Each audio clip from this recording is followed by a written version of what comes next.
A medicina hoje em dia tem um desafio que é simplesmente gigantesco, uma avalanche de informação. É sério, é muita coisa. Então, como é que se domina tudo isso? O que a gente vai ver aqui é um método novo, uma forma de usar a inteligência artificial não para substituir o nosso jeito de pensar, mas, na verdade, para deixar ele ainda melhor, organizando o conhecimento de um jeito totalmente diferente. O nosso caminho hoje vai ser uma escalada, literalmente. A gente começa entendendo qual o problema de base no estudo da medicina. Depois, a gente vê a lógica por trás de uma nova solução. Daí, a gente apresenta um método que chamamos de escalada da complexidade. E para não ficar só na teoria, vamos aplicar num caso prático com o tal do coeficiente kappa. E lá no topo, a gente fecha discutindo o papel do médico, que continua sendo fundamental como curador final de todo esse conhecimento. Ok, vamos lá. O desafio para quem estuda medicina hoje mudou. E mudou muito, sabe? A regra do jogo é outra. Não se trata mais de quem consegue decorar mais coisas, mas sim de quem consegue organizar as informações do jeito mais inteligente. E essa é a pergunta de US$ 1 milhão, né? Com tanta informação disponível a um clique, o método antigo de só empurrar fatos para a memória de longo prazo simplesmente não funciona mais. Chegou num ponto que é insustentável. O desafio agora é completamente diferente. E aqui a gente vê a virada de chave. Antes, o cérebro era visto quase como um HD, um depósito de dados. Agora, ele precisa ser a CPU, a central de processamento. A habilidade que realmente importa é saber curar, ou seja, selecionar, validar e estruturar o conhecimento. E a IA, quando usada do jeito certo, vira a ferramenta perfeita para treinar o cérebro a pensar como um verdadeiro médico cientista. Mas olha, essa nova forma de aprender não surgiu do nada, não. Ela é construída sobre uma base muito forte, com pilares que vêm lá da psicologia educacional e da ciência. Bora entender quais são esses pilares. Basicamente, tudo se apoia em duas grandes ideias. A primeira é o aprendizado em espiral, de Jerome Bruner. Pensa assim, é como visitar um lugar várias vezes. A cada visita você nota um detalhe novo, entende melhor o caminho. A segunda é a famosa técnica Feynman. A ideia é simples. Se você não consegue explicar algo de um jeito muito fácil, como se fosse para uma criança, é porque você não entendeu de verdade. E a junção poderosa dessas duas coisas com a IA que cria a mágica. É a base de tudo que a gente vai ver agora. E com essa base sólida, a gente chega na estratégia central, a escalada da complexidade. Pensa nela como uma técnica prática para a gente conseguir dissecar qualquer tópico da medicina, mesmo aquele que parece um bicho de 7 cabeças. A grande sacada aqui é a seguinte: a gente usa a inteligência artificial como se ela fosse vários professores diferentes, disponíveis a qualquer hora. A gente pede para ela explicar a mesma coisa para públicos diferentes, de uma criança de 5 anos até um especialista na área. Fazendo isso, a gente força o nosso cérebro a construir um entendimento camada por camada.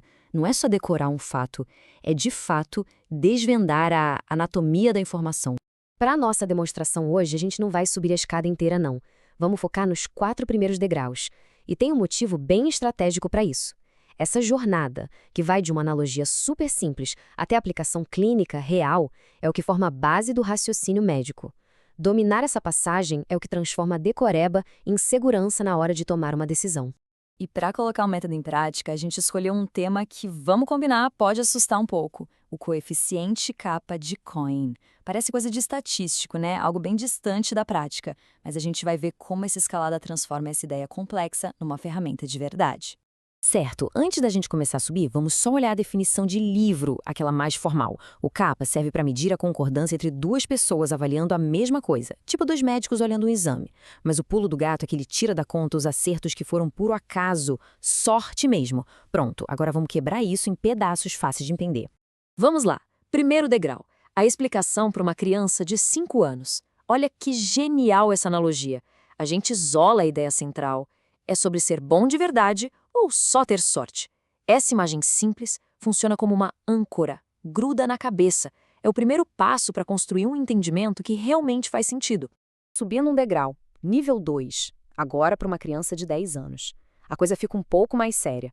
Aqui entra a ideia de descontar pontos. É como se a gente começasse a colocar regras no jogo. A gente sai da brincadeira pura e começa a construir uma lógica mais concreta por trás do conceito. Agora, nível 3, a mentalidade de um adolescente de 15 anos. E aqui a coisa muda de figura. A gente começa a desconfiar dos números, a ter um ceticismo saudável. A gente aprende que só olhar a porcentagem de acertos pode enganar e muito. O CAPA vira uma espécie de detector de mentiras para a estatística, mostrando o que é concordância de verdade e o que é só coincidência. E, finalmente, nível 4.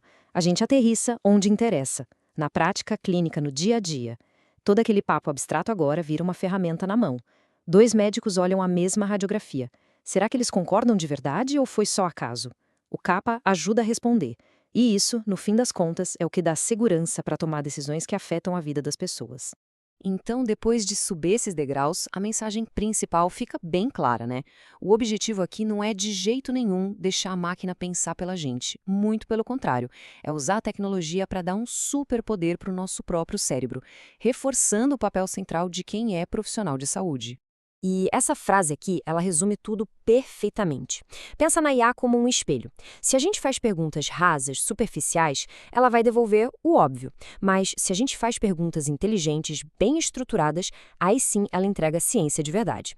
Ou seja, a ferramenta é poderosa, mas o mestre, quem comanda, ainda é o ser humano.